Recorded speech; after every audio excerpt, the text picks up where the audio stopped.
భానుడు భగభగ మండుతున్నాడు. రాష్ట్ర వ్యాప్తంగా ఐఎండీ అధికారులు హెచ్చరికలు జారీ చేశారు. ఉదయం 12 లోపలనే పనులు పూర్తి చేసుకోవాలి, మళ్ళీ 4 గంటల వరకు బయటకు రావద్దని హెచ్చరికలు జారీ చేశారు.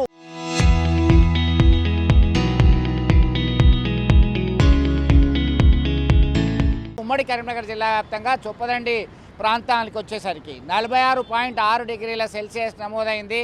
ఇటు జగిత్యాల జిల్లా రైకల్ మండలం ఐలాపూరు, అలాగే రాజన్న సిరిసిల్ల జిల్లా చందుర్తి మండలము, కోనరావుపేట మండలం, సిరిసిల్ల దగ్గర పెద్దూరు, అలాగే రామగుండం. సహజంగానే కోల్బెల్ట్ ఏరియాలో ఉష్ణోగ్రతలు చాలా అత్యధికంగా ఉంటున్నాయి. కరీంనగర్ జిల్లా వ్యాప్తంగా దీనికి వడదెబ్బతో విలవిల్లాడుతున్నారు. స్థానికులందరూ కూడా బయటకు వెళ్ళాలంటేనే భయభ్రాంతులకు గురవుతున్నటువంటి పరిస్థితి. ఉపాధి హామీ కూలీలు, అలాగే రైతులు, కళ్ళాలకు తీసుకొచ్చినటువంటి రైతులు తమ ధాన్యం అమ్ముకోవాలంటే కనీస సౌకర్యాలు లేక ఇబ్బంది పడుతున్నటువంటి పరిస్థితి ప్రస్తుతం మనం చూస్తున్నాము. గత్యంతరం లేక ఖచ్చితంగా రావాల్సినటువంటి పరిస్థితిలోనే ఎండకు వస్తున్నటువంటి పరిస్థితి మనం గమనిస్తున్నాం. తగిన జాగ్రత్తలు తీసుకోవాలని వైద్యులు హెచ్చరికలు జారీ చేస్తున్నారు. ఖచ్చితంగా మంచినీరు పదే పదే తీసుకోవాలి, ఓఆర్ఎస్ ఎలక్ట్రాల్ పౌడర్ దగ్గర ఉంచుకోవాలి. ఎందుకంటే వడదెబ్బకి ఆర్గాన్స్ అన్నీ కూడా కొలాప్స్ అయ్యేటువంటి పరిస్థితి ఉంది. వీరు ఖచ్చితంగా వాళ్ళంతా కూడా జాగ్రత్తలు పట్టుకొని వెళ్తున్నటువంటి పరిస్థితి చూస్తున్నాం. మొత్తం మీద అధికారులు ఇప్పటికే హెచ్చరికలు జారీ చేసినటువంటి నేపథ్యంలో ఎలాంటి సూచనలు ఇస్తే బాగుంటుంది రైతులకి, అలాగే ఉపాధి హామీ కూలీలకి? మనతో మాట్లాడడానికి సిపిఎం జిల్లా కార్యదర్శి ఉన్నారు. వాసుదేవరెడ్డి, చెప్పండి, ఎట్లా చూడొచ్చు దీనికి సంబంధించి? భానుడు ఒక్కసారిగా భగభగమంటున్నాడు, ఒక విపత్తు లాంటి పరిస్థితి ఏర్పడింది ఇప్పుడు. ఓజోన్ పొర దెబ్బతినడం మూలంగా కేంద్ర రాష్ట్ర ప్రభుత్వాలు, ప్రపంచ పర్యావరణవేత్తలు కూడా గత 10 సంవత్సరాల నుంచి కూడా సీరియస్ అంశంగా పెడుతున్నారు. అనేక సార్లు సిట్టింగ్ చేస్తున్నారు. దీన్ని మొత్తం గ్లోబల్లోనే తగ్గించాలి, పర్యావరణ కాలుష్యాన్ని తగ్గించాలని చెప్తున్నారు. కానీ అగ్రరాజ్యం అమెరికా ఆ మాట వినట్లేదు. పైగా పొల్యూషన్ వచ్చేటువంటి ఇండస్ట్రీ నుంచి వచ్చేటువంటి పొల్యూషన్ కావచ్చు, ఓజోన్ పొర దెబ్బతినే విధంగా ఉన్నటువంటి అన్నిటిని కూడా తగ్గించాలి అని చెప్పేసి ప్రపంచవ్యాప్తంగా శాస్త్రవేత్తలు కావచ్చు, పర్యావరణ ప్రేమికులు కావచ్చు చెప్తున్నప్పటికీ కూడా ఆ పని జరగట్లేదు. రేపు ఇంకా భవిష్యత్తులో 50 డిగ్రీలు దాటుతామని చెప్తున్నారు. ఇప్పటికే 48-49 డిగ్రీల ఎండ, అసలు ఎండకు రావడానికి భయపడుతున్నటువంటి పరిస్థితి. అట్లాగే ఇంట్లోకి పోతే ఉక్కపోతాం మామూలుగా లేదు, ఇంట్లో ఉండలేము, వీధిలో ఉండలేని పరిస్థితి వచ్చింది. ఇప్పుడు ముఖ్యంగా ఏంటంటే ఎండాకాలము ఇలా ఉపాధి హామీ కూలీలకు సంబంధించింది అందరూ పనులకు పోతున్నారు. గతంలో 10-11 గంటల వరకు చేసుకొని ఇంటికి పోయేది. కొత్త చట్టం తీసుకొచ్చిన తర్వాత అది కూలీలకు మరింత ఇబ్బంది పెట్టే చట్టంగా 2 సార్లు ఐరిష్ రావడము, 2 సార్లు తీయడం అంటే పొద్దున తీయాలి, మళ్ళీ సాయంత్రం 4 గంటలు తీయాలని ఎండలు ఉండేటువంటి పరిస్థితి. కనీస సౌకర్యాలు కూడా వాళ్ళకు లేవు.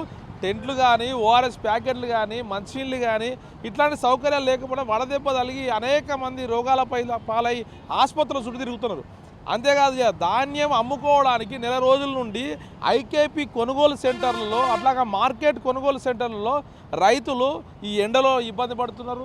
రాత్రిపూట కుప్పల వద్దనే ఉంటున్నారు. కాబట్టి కనీసం ఈ కేంద్ర రాష్ట్ర ప్రభుత్వాలు కనీస సౌకర్యాలు ఈ రైతాంగానికి ప్రజలకు కల్పించాల్సి, ఎక్కడికక్కడ చలివేంద్రాలు ఏర్పాటు చేయాలి, మజ్జిగ ప్యాకెట్లు పంపిణీ చేయాలి. అట్లయితే కొంత ఉపశమనంగా ఉండేటువంటి అవకాశం ఉంది. అందుకోసమే ఎక్కడో ప్రైవేటు వ్యక్తులు చలివేంద్రాలు పెడుతున్నారు. రాష్ట్ర ప్రభుత్వమే ప్రతి చోట, ప్రతి విలేజ్, ప్రతి బస్తీ, ప్రతి గ్రామంలో, డివిజన్ సెంటర్లో, ముఖ్యమైన కూడళ్లలో కనుక ఈ చలివేంద్రాలు ఏర్పాటు చేయాలి. అట్లాగే మజ్జిగ ప్యాకెట్లు పంపిణీ చేయాలి. పంపిణీ చేస్తే కొంతలో కొంత ఉపశమనం ఉంటుంది. కానీ ఏదేమైనా భవిష్యత్తు ఆందోళనకరంగానే ఉంది. దీన్ని ప్రతి ఒక్కరు గ్రహించాలి. ఈ వాతావరణాన్ని కాలుష్యం చేయకుండా, ఓజోన్ పొర దెబ్బతినకుండా కాపాడాల్సినటువంటి అవసరము ప్రపంచంలో ఉన్నటువంటి అందరి మీద ఉంది. అన్ని దేశాలపైన, అన్ని దేశాల పాలక వర్గాలపైన కూడా ఉంటుంది. కాబట్టి దీన్ని సమస్యను సీరియస్గా ఇప్పటికైనా తీసుకోవాలి. ఇప్పుడు నిలబడితేనే కాళ్ళు కాలేటువంటి పరిస్థితి వచ్చేసింది. దీన్ని శాశ్వతమైన పరిష్కారం దిశగా చూడాలి. మొత్తం మీద ఈ భానుడి భయానికి ఎవరు బయటకు వెళ్ళట్లేదు, అత్యవసర పరిస్థితుల్లోనే బయటకు వెళ్తున్నటువంటి పరిస్థితి. మొత్తం మీద ఇటు ఉపాధి హామీ కూలీలు, ఆ రైతులు, కళ్ళాలకు తీసుకొచ్చినటువంటి వరిధాన్యం అమ్ముకోవడానికి ఎదురు చూస్తున్నటువంటి రైతులు, అలాగే సింగరేణి కార్మికులు ఒక్కరేంటి చాలామంది తమ బయటకు వస్తేనే బతుకు నడుస్తుంది, బతుకు జట్కా బండి నడుస్తుంది అనుకున్నటువంటి వాళ్ళందరూ కూడా తీవ్ర ఇబ్బంది పడుతున్నారు. తెలంగాణ రాష్ట్ర వ్యాప్తంగా దాదాపు 20 మందికి వడదెబ్బకి గత 4 రోజుల వ్యవధిలోనే పిట్టల్లా రాలిపోయినటువంటి పరిస్థితి మనం గమనించవచ్చు. ఒకవైపు వైద్యులు హెచ్చరికలు జారీ చేస్తున్నారు. మీకు తెలియకుండానే మీ శరీరం అంతా నిస్సత్తువగా నీరసంగా అయిపోతుంది, ఖచ్చితంగా మీరు వైద్యున్ని సంప్రదించండి, ఏది తేలికగా తీసుకోవద్దు అని చెప్పి హెచ్చరికలు జారీ చేస్తున్నటువంటి పరిస్థితి ఇది. మరికొద్దిసేపట్లో ఈ తెలంగాణ చౌరస్తా అనేది ఈ ప్రతినిత్యం బిజీగా ఉండేటువంటి రద్దీగా ఉండేటువంటి ప్రాంతం అంతా కూడా మళ్ళీ బోసిపోయేటువంటి పరిస్థితి కనబడుతుంది. టవర్ సర్కిల్, గోదావరికని, సిరిసిల్ల, పెద్దపల్లి, జగిత్యాల ఇలా ఒక్కటేంటి అన్ని ప్రాంతాలకు సంబంధించి మహిళలు సైతం చాలా ఇబ్బంది పడుతున్నారు. తలకి కట్టుకొని పురుషులు మహిళలు అనే తేడా లేకుండా చాలా జాగ్రత్తలు తీసుకొని వెళ్తున్నప్పటికీ వడదెబ్బకి అధికంగా గురయ్యేటువంటి అవకాశాలు కనబడుతున్నాయి. ఖచ్చితంగా జాగ్రత్తలు తీసుకోవాలి. మరొక 10 రోజుల పాటు ఖచ్చితమైనటువంటి చర్యలు తీసుకుంటే ఈ రోహిణి కొద్ది రోజుల్లోనే రోహిణి వస్తుంది. రోహిణి ఎండలకి రోళ్ళు పగులుతాయంటారు.